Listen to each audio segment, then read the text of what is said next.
I like to use art to tell stories about what's going through my heart. And I can't help to always try to give my stories a happy ending, or find a silver lining, or a valuable lesson. But that seems nearly impossible for me to do at this moment. I recently lost one of my best friends, Javier Tellez. We had been best friends for over 10 years, and even though we had our ups and downs like many friendships, we always came back around, and every time we were closer and stronger friends because of it. We learned the importance of hard honesty and vulnerability in friendships. Our friendship was unique and truly irreplaceable.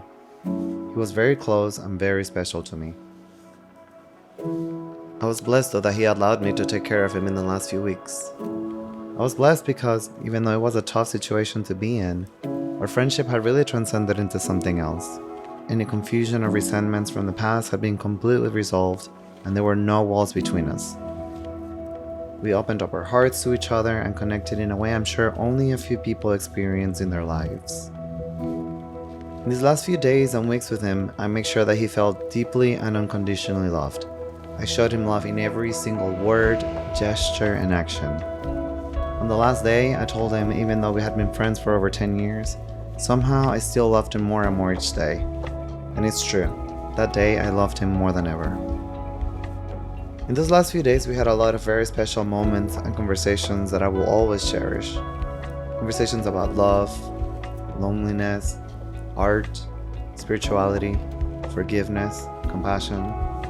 And even though they happened under such tragic and painful circumstances, nothing could take away from the beauty and rawness of those moments and those conversations.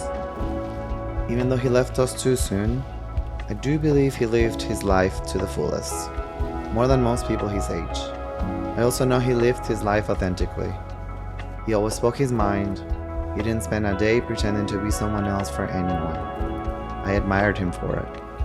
And this authenticity and raw honesty is why I loved him and why I valued his friendship so much. He would tell me I don't give myself enough credit for all that I do. I would tell him how I constantly struggle feeling like I'm not doing enough. And he always knew how to prove me wrong by pointing out all the things I had achieved and how much I was kicking ass. He also always kept me in check, making sure that I stopped to enjoy myself when things got too stressful. He reminded me to stop and feel proud for everything that I do and everything I create. And I will always remember those lessons he taught me. But even all the lessons and wonderful memories can't make up for his early departure. I can simply take some comfort in knowing that he was deeply loved, that he touched the hearts of many people, and that he will continue to live in their hearts. I can take some comfort in knowing that he lived his life authentically, and most importantly, that he knew unconditional love and true friendship. This is a portrait of him from a picture I took on his last birthday, which we spent together in the Florida Keys, and we had the best time. I will always remember this day. It brings me such gratitude and joy to have shared this day with him and seeing him smile and fully enjoy the gorgeous day.